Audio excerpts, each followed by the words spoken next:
Fala galerinha, esse é o seu canal História na Telinha, eu sou o professor Valdemir e a aula de hoje é sobre os nacionalismos africano e asiático. Nós vamos ver na nossa aula de hoje como os países como Índia e também vários países africanos se tornaram independentes no século XX. Então vem comigo, não se esqueça de se inscrever caso ainda não tenha se inscrito no nosso canal. Se inscreva para não perder nenhum conteúdo, certo? Curta, comente, compartilhe, não custa nada e nos fortalece bastante. Então vamos lá? Independências. Vimos que no século XIX, nos anos 1800, os europeus se apossaram de grandes porções da Ásia e da África e submeteram seus povos.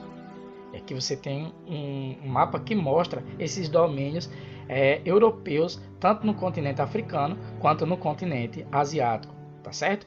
Então, onde você vê rosa, domínio alemão, onde você vê amarelo, domínio belga, domínio espanhol no verde claro, ok? No verde um pouco mais escuro, a França, bastante, né? Laranja, mais ainda, que era a potência da época, Grã-Bretanha, o Reino Unido, laranja. Azulado aqui, Países Baixos, como Holanda. O verde, Itália.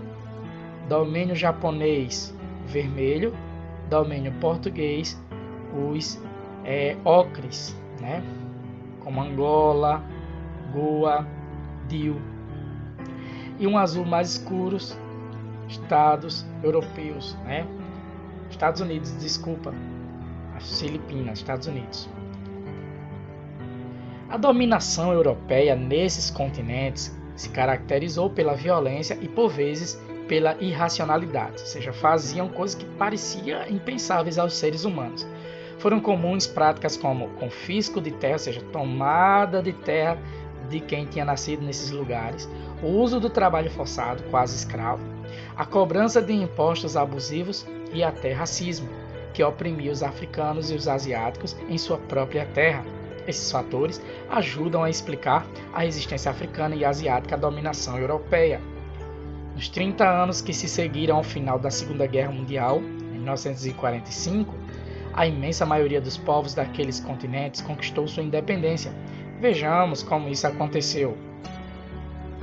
Razões da independência. Os principais fatores da independência dos povos africanos e asiáticos foram os seguintes. Primeiro, a luta dos próprios povos africanos e asiáticos pela independência de seus países. Segundo, o enfraquecimento das potências colonialistas europeias como Grã-Bretanha, França, por exemplo, devido às perdas sofridas durante a Segunda Guerra. No imediato pós-guerra, os europeus passaram a canalizar seus esforços para a reconstrução de seus países. Isso facilitou a ação da resistência africana e asiática ao colonialismo europeu, ao domínio europeu nesses continentes, africano e asiático. E terceiro, a força de movimentos como o pan-africanismo e a negritude, que a gente vai ver um por um. O pan-africanismo foi um movimento político-ideológico surgido na América Central e nos Estados Unidos no início do século XX, no início dos anos 1900, que visava transformar a situação de todos os africanos e seus descendentes, chamados à época de raça negra. A intenção dos líderes do movimento era libertá-los da pobreza e da opressão, mas a noção de raça dos líderes do panafricanismo, não era a mesma que a dos europeus. Para esses líderes pan-africanistas, a raça era um fator capaz de unir e conferir identidade aos diversos povos negros da África na luta contra os seus dominadores. Um importante pensador do panafricanismo foi o jamaicano Marcus Garvey, que nasceu em 1887 e morreu em 1940, este senhor aqui. Ele dizia que a África, berço de grandes civilizações, era uma pátria livre. Embora a gente saiba que a África é um continente, né? Mas ele considerava uma pátria livre, pronta para receber os seus filhos. E como considerava a situação do negro na América e na Europa ruim, propunha que todos retornassem à África. Considerando-se um predestinado, Marcus Garvey criou um organismo para promover a volta dos negros da Jamaica para a Libéria, considerada a nação-mãe dos negros de todo o mundo. Seu objetivo maior era recuperar a África para os africanos, assim como tinha o lema A América para os americanos. A negritude, né? Nós falamos do panafricanismo, agora vamos falar do movimento da negritude. Foi um movimento político literário, ou seja, de escritores, nascido no fim dos anos 1930. Também contribuiu com ideias que alimentaram as independências africanas. A negritude teve entre seus principais representantes o senegalês Léopold Senghor, certo? E o primeiro presidente do Senegal, entre 1960 e 1980, e Aimé Césaire, natural da Martinica, ambos escritores e poetas, como vocês podem ver nessa foto que eu tinha adiantado, certo? Leopoldo e Césaire. Aimé Césaire. Eles defendiam a valorização das culturas negras e rejeitavam radicalmente a dominação colonialista europeia. A ideia central desse movimento era que os africanos e seus descendentes tinham um patrimônio cultural comum, daí a necessidade de estreitamento e trocas culturais entre eles e de busca por uma vida melhor e independente.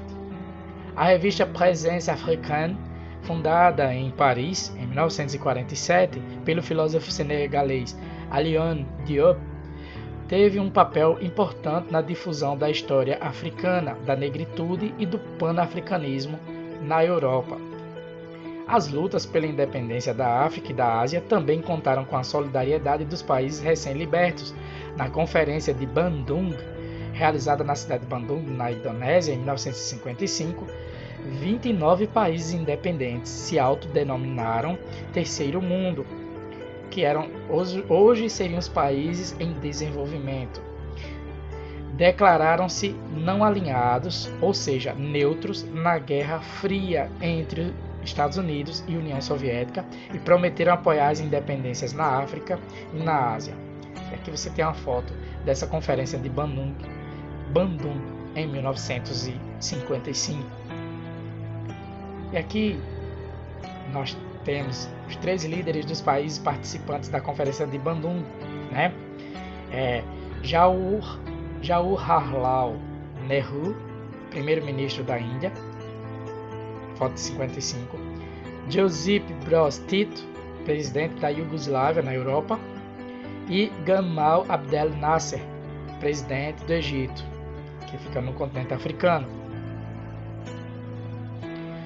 A Ásia. Vamos falar sobre a independência da Índia.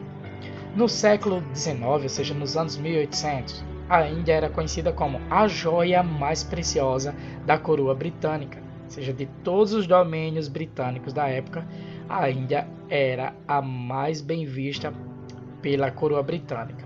Tal a grandeza do lucro obtido pelos britânicos no país. No início do século XX, a resistência indiana à dominação britânica passou a contar com a liderança de Mohandas Gandhi, que nasceu em 1869 e morreu em 1948, também conhecido como Mahatma Gandhi. Mahatma significa em indiano grande alma. E aqui você tem Gandhi fazendo a própria roupa. Era uma forma de dizer que os indianos nem deveriam comprar nem usar mais tecidos ingleses. Para enfrentar a dominação inglesa, Gandhi propôs e liderou a resistência pacífica, tática baseada na não violência e na desobediência civil, que era você não cumprir leis consideradas injustas. O texto a seguir foi escrito por Mahatma Gandhi. A primeira coisa é dizer-vos a vós mesmos: não aceitarei mais o papel de escravo. Não obedecerei às ordens como tais, mas desobedecerei quando estiver em conflito com a minha consciência. O assim chamado patrão poderá surrar-vos, ou seja, dar uma surra, e tentar forçar-vos a servi-lo. Direis: não vos servirei por vosso dinheiro ou sob ameaça. Isso poderá implicar sofrimentos. Vossa prontidão em sofrer acenderá a tocha da liberdade, e não pode jamais ser apagada. Ou seja, os indianos eram incentivados a não usar nem comprar produtos ingleses, a desobedecer às leis que os discriminavam dentro da própria Índia e a não pagar impostos, como por exemplo o imposto sobre o sal. Nos anos 1930, o movimento de resistência pacífica alcançou grande popularidade e reconhecimento internacional. Internamente, Gandhi empenhou-se de várias formas, praticou inclusive a greve de fome para unir hindus e muçulmanos, que eram 24% da população na Índia, em torno da luta pela independência. Pressionado pela resistência indiana e abalado pela crise decorrente das perdas sofridas com a Segunda Guerra, o governo britânico aceitou negociar a independência com os indianos, mas optou pela divisão da Índia em dois países, a República da Índia, de maioria hindu, e a República do Paquistão, oriental e ocidental, de maioria muçulmana. Em 1971, o Paquistão Oriental constituiu um país separado de nome Bangladesh. Observe no mapa. Aqui você tem a independência e a partilha da Índia. Olha, você tem aqui em rosa o Paquistão Ocidental, onde hoje fica o Paquistão, a Índia, onde está nessa parte amarela, certo? E o Paquistão Oriental, que hoje é Bangladesh. E o que está aqui, ó, listrado, é a área contestada pela Índia e pelo Paquistão. Então, Índia e Paquistão, eles disputam e tem muita guerra civil, conflitos aqui por esse território que está listrado.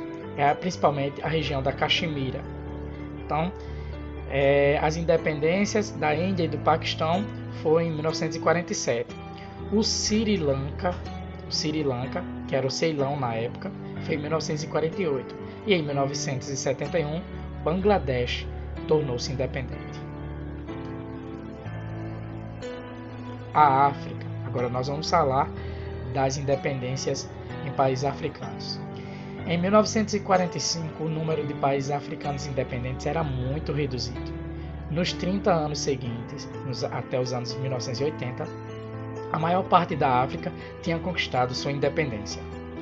O Congo, com um território 80 vezes maior do que o da Bélgica e situado no coração da África, o Congo foi inicialmente propriedade particular do rei belga Leopoldo II, em 1865 e morreu em 1909. Depois, o Congo passou à administração da Bélgica. E aqui você tem Leopoldo, certo? O rei Leopoldo II da Bélgica. E o Congo é essa parte aqui, ocre, certo? Era o domínio belga. Rico em cobre, zinco, manganês, urânio e diamante, o Congo atraiu poderosas companhias internacionais como a Unilever e a Companhia Mineira do Alto Katanga, que exploravam suas riquezas em troca de baixíssimos salários pagos aos congoleses. A administração belga era autoritária e racista. Os congoleses não tinham liberdade de expressão nem de representação e só podiam frequentar a escola por 4 anos. Para lutar contra a opressão e a discriminação racial, os congoleses criaram em 1956 a ABACO, Associação do Baixo Congo, chefiada por J. Kasavubu, e no ano seguinte, em 1957, o Movimento Nacional Congolês MNC, liderado por Patrice Lumumba. Sob a liderança de Lumumba, os congoleses organizaram uma série de manifestações de rua e greves pela independência. Então, você tem Kasavubu e Lumumba. Kasavubu e Lumumba. Pressionados pela resistência congolesa, os belgas se retiraram e em 30 de junho de 1960 o Congo tornou-se independente. O primeiro chefe de governo foi o próprio Patrice Lumumba. Aqui você tem fotos de congoleses festejando a independência do Congo. Mas o projeto de Lumumba de unir os congoleses em torno de um Estado nacional não prosperou. Com o apoio dos Estados Unidos, a rica província de Katanga promoveu uma guerra separatista contra as forças de Lumumba, que por sua vez recebeu a ajuda da União Soviética. Então tem um porém aqui, viu? Ao se tornarem independentes, vários desses líderes aí que nós vamos citar ao longo da aula sobre a África, eles vão adotar o socialismo, eles vão ser fomentados principalmente pela União Soviética, ou seja, vão ser estimulados pela União Soviética.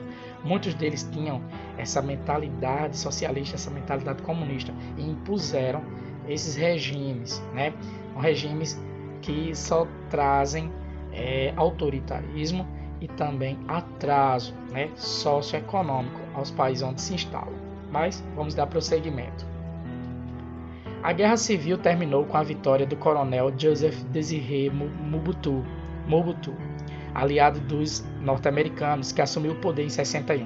Lumumba foi preso e assassinado em circunstâncias misteriosas, o que levou a Organização das Nações Unidas a intervir no país para assegurar sua independência. Aqui você tem Congo e a região da Katanga, né? Seria justamente esse país que tentou se tornar independente do Congo. Você tem essa guerra civil lá no Congo. De um lado, forças do presidente do Congo, apoiados pelos os soviéticos, e do outro você tinha os catanguenses, por assim dizer, né, da Katanga, querendo se tornar independentes do Congo, apoiados pelos americanos. E aí, Patrice Lumumba.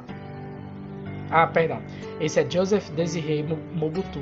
Foi o que assumiu o poder em 1961. Angola, Moçambique e Guiné-Bissau. Na África, sob domínio português, a vida dos africanos também era marcada por intensa exploração. Os angolanos, por exemplo, trabalhavam para os portugueses nas plantações de cana-de-açúcar, milho, café, amendoim, nas minas de diamantes e nas cidades, em troca basicamente de roupa e comida, quase um trabalho escravo, já que os melhores empregos eram reservados aos portugueses vindos da metrópole, ou seja, vindos de Portugal. Em 1930, os angolanos pressionaram o governo português por melhores condições de trabalho e obtiveram a conquista, o sistema de contrato. Por meio desse sistema, o governo português prometia pagar um salário aos trabalhadores africanos e respeitar costumes e valores. Mas no interior, isso pouco adiantou, pois a autoridade eram os próprios colonos portugueses. Além disso, a PIDE, a Polícia Política do governo português, liderado pelo ditador Antônio de Oliveira Salazar, que impunha um regime ditatorial português, reprimia a bala toda e qualquer manifestação popular angolana. Aqui você tem Salazar, o ditador português. A violência do governo português provocou um aumento da consciência política e da resistência africana dentro e fora do continente. Em Lisboa, Portugal, em 1951, um grupo de universitários vindos da África fundou o Centro de Estudos Africanos. Entre esses jovens estava Amílcar Cabral, da Guiné-Bissau, Agostinho Neto e Mário Pinto de Andrade, de Angola, Francisco Tenreiro, de São Tomé e Príncipe, e Noêmia de Souza, de Moçambique. Esses 5 aqui. Essa geração de militantes africanos, conhecida como Geração de 50 por conta dos anos 1950, usou a poesia como arma de combate ao colonialismo português. Muitos deles continuaram a luta por seus ideais nos movimentos de libertação que se formaram em seus países. Entre esses movimentos estavam o MPLA, Movimento Popular para a Libertação de Angola, liderado por Agostinho Neto, a Frelimo, Frente para a Libertação de Moçambique, dirigida mais tarde por Samora Machel, e o PAIGC, Partido Africano para a Independência da Guiné e de Cabo Verde, sob a liderança de Amílcar Cabral. E aqui você tem Samora Machel, um desses líderes. Durante anos, o governo salazarista enviou milhares de soldados armados com metralhadoras e aviões para reprimir os movimentos africanos pela independência, o que adiantou, mas não impediu a vitória desses movimentos pela independência. A Revolução dos Cravos. Em Portugal, os gastos com a guerra na África, cerca de 40% do orçamento nacional, e a morte de milhares de jovens soldados portugueses geraram forte descontentamento, o que contribuiu para a eclosão da Revolução dos Cravos no dia 25 de abril de 1974, quando as pessoas foram às ruas, contra a ditadura salazarista. E por que Revolução dos Cravos? Porque as pessoas, em vez de atirar, começaram a distribuir cravos vermelhos. A população de Lisboa comemorou nas ruas a Revolução dos Cravos em 74. Com cravos vermelhos nas mãos, as pessoas cantavam pelas ruas demonstrando sua alegria pelo fim do regime ditatorial. Assim, os movimentos de libertação da África contribuíram também para a democratização de Portugal. Liderada por jovens oficiais das Forças Armadas Portuguesas e contando com o amplo apoio do povo, a Revolução dos Cravos derrubou a ditadura salazarista que vigorava em Portugal havia 42 anos. Era a ditadura mais longeva da Europa até então. Vitorioso, o novo governo português adotou o seguinte lema: democracia em nosso país, descolonização na África. E depois de dissolver a Polícia Política Portuguesa, a PIDE, encaminhou o reconhecimento das independências africanas. Moçambique teve a independência reconhecida em 25 de junho de 74, sob a presidência de Samora Machel. Angola. E aqui você tem sobre Samora, depois de enfrentar 16 anos de guerra contra países vizinhos de regimes racistas, Samora Machel morreu em um acidente aéreo para o qual ainda não há explicações plausíveis. Na fotografia, membros da família de Samora seguram flores atrás de seu retrato em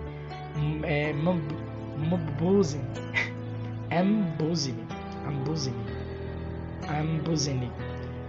Perdão aí, meu africanês, viu? Em 19 de outubro de 2006, em um memorial construído na colina onde Samora morreu. Angola foi reconhecida em 11 de novembro de 1975 sob a presidência de Agostinho Neto. Esse senhor aqui.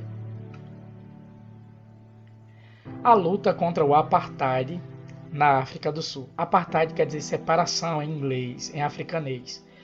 Em alguns países africanos independentes, os nativos tiveram de lutar contra a opressão de regimes segregacionistas, ou seja, separatistas, racistas, de preconceito, como o da Rodésia, que hoje é o Zimbábue, e a África do Sul. A Rodésia, que é o Zimbábue, que está aqui em destaque em vermelho, e na parte de baixo do mapa é a África do Sul, continente africano.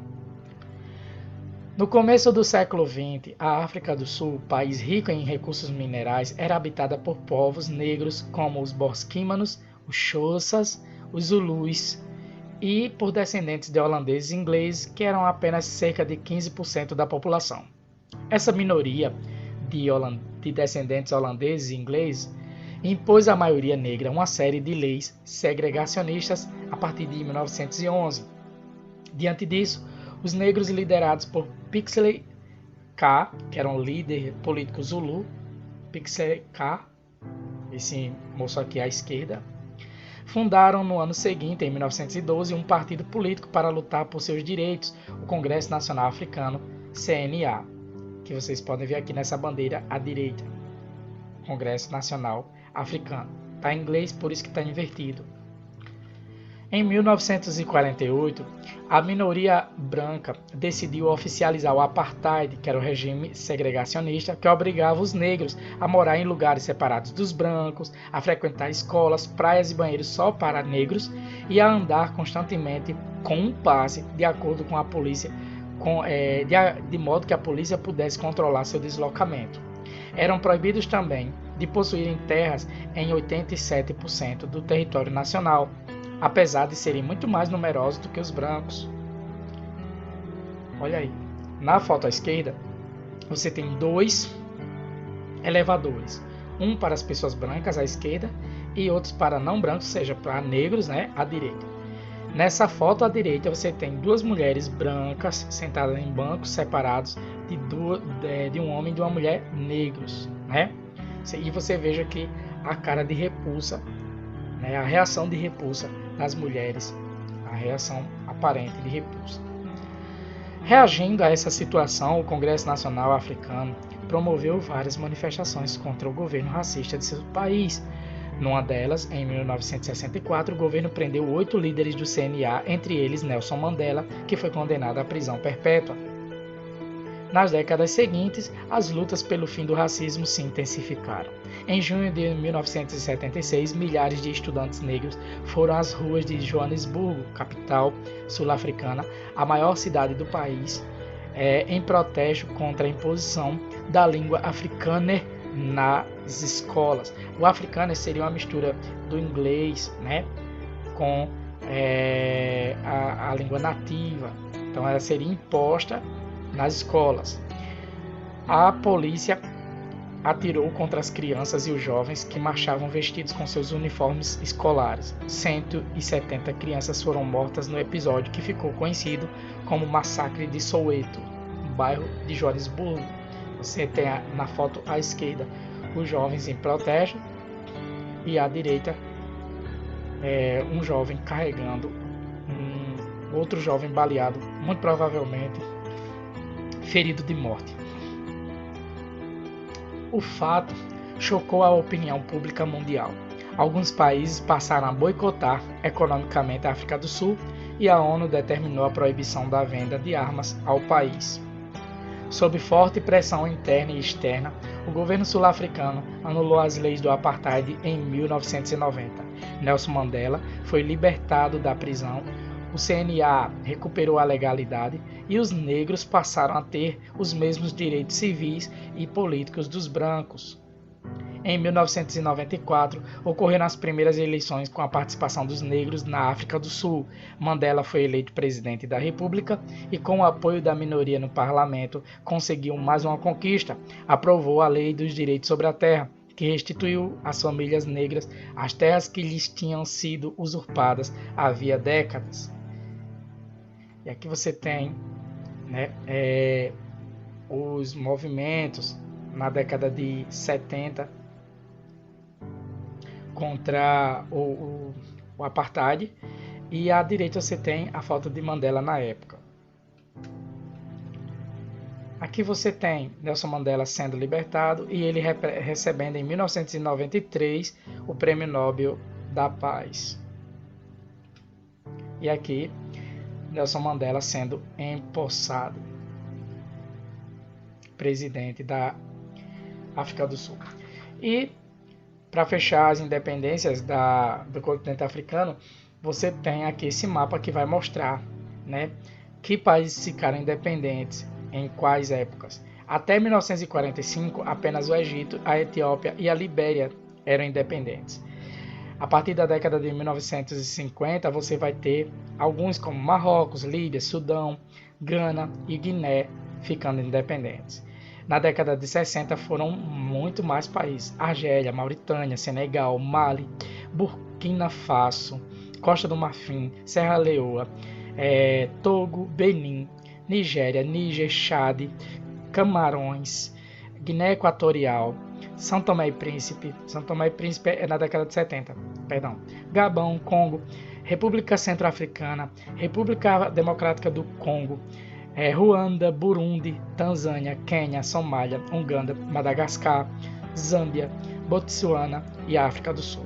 Na década de 70 nós tivemos Angola, São Tomé e Príncipe, Cabo Verde, Gâmbia, Guiné-Bissau, Namíbia, Zimbábue, Moçambique, Malawi, Comores e as Ilhas Seychelles e a Eritreia, né? E o Djibouti. Ok? Muito bem, bora lá para a nossa revisão. Então, as razões para as independências de países asiáticos e africanos foram as seguintes. Primeiro, a luta dos próprios africanos e asiáticos por essas independências. Segundo, o enfraquecimento de potências colonialistas como Inglaterra, França, depois da Segunda Guerra Mundial. E terceiro, a força de movimentos como o panafricanismo e a negritude, que pregavam, entre outras coisas, a volta, dos negros ao continente africano, a união dos negros por melhores condições de vida. É aí que surge a figura de Marcus Garvey, na Jamaica, que pregava o panafricanismo, movimento político ideológico que pregava a liberdade aos negros, a liberdade de toda a opressão. Leopold Senghor, lá do Senegal, ele defendia a negritude, que era um movimento político literário, de escritores, que alimentou as ideias de independências naquele continente, no continente da África. Em 1955 tivemos a Conferência de Bandung, lá na Indonésia, em que houve o apoio de diversos países recém-libertos às lutas pela independência de países africanos e asiáticos. Enquanto isso, na Índia, Mahatma Gandhi, ele pregava o uso da não-violência e da desobediência pacífica contra leis injustas pela independência da Índia, que veio a acontecer em 1947 e 1948. E a Índia foi dividida então em Paquistão Ocidental, Índia e Paquistão Oriental. Mais tarde, o Paquistão Oriental tornou-se Bangladesh e o Paquistão Ocidental ficou sendo o Paquistão. J. Kasavubu, lá no Congo, ele foi o chefe da Associação do Baixo Congo, a ABA, que era uma associação que lutava pela independência daquele país. Patrice Lumumba, também lá no Congo, foi o líder do Movimento Nacional Congolês, MNC, e se tornou o primeiro presidente congolês. Joseph Désiré Mobutu, lá no Congo, foi o aliado dos Estados Unidos que assumiu o poder após a Guerra Civil que aconteceu em 1961. Enquanto isso, estudantes africanos que estavam lá em Lisboa, em Portugal, fundaram um centro de estudos africanos. Essa era a geração de 50. Esse centro de estudos africanos, que buscava combater o colonialismo, usando como arma a poesia, foi fundado por Amílcar Cabral, Agostinho Neto, Mário Pinto Andrade, Francisco Tenreiro e Noêmia de Souza, nessa ordem que eles aparecem. Em Angola foi fundado, para ajudar na independência do país, o Movimento Popular para a Libertação da Angola. Em Moçambique foi fundada a Frente para a Libertação de Moçambique, a Frelimo. E o PAIGC, o Partido Africano para a Independência de Guiné e Cabo Verde, foi fundado nesses dois locais. Em 1975, aconteceu a Revolução dos Cravos, lá em Portugal, que foi um conflito resultante do descontentamento pelos gastos do governo português com a guerra na África e a morte de jovens soldados. Oficiais jovens das Forças Armadas portuguesas derrubaram a ditadura salazarista que durava 42 anos. Em Moçambique, Samora Machel tornava-se, então, o primeiro presidente após a independência, que aconteceu em junho de 75. Agostinho Neto tornou-se o primeiro presidente após a independência em novembro de 74. Pixley K., ele ainda nos anos 1911, 1912, na África do Sul, fundou o Partido do Congresso Nacional Africano, CNA. Esse CNA promovia várias ações pela independência da África do Sul, e essa manifestação de 64, promovida pelo CNA, contra o Apartheid, que era uma lei que segregava brancos e negros naquele país, O Apartheid tinha sido instituído em 48 e essa manifestação era de 64. Inclusive em 64 foi preso Nelson Mandela. Em junho de 76 houve uma manifestação de milhares de estudantes contra o Apartheid, e pela independência da África do Sul. E essa manifestação estudantil foi brutalmente reprimida no chamado Massacre de Soweto. Em 1990 foi declarado o fim do apartheid. Nelson Mandela foi libertado da prisão, e ele foi eleito em 94 presidente da África do Sul. Essa é a nossa aula. Eu espero que vocês tenham gostado.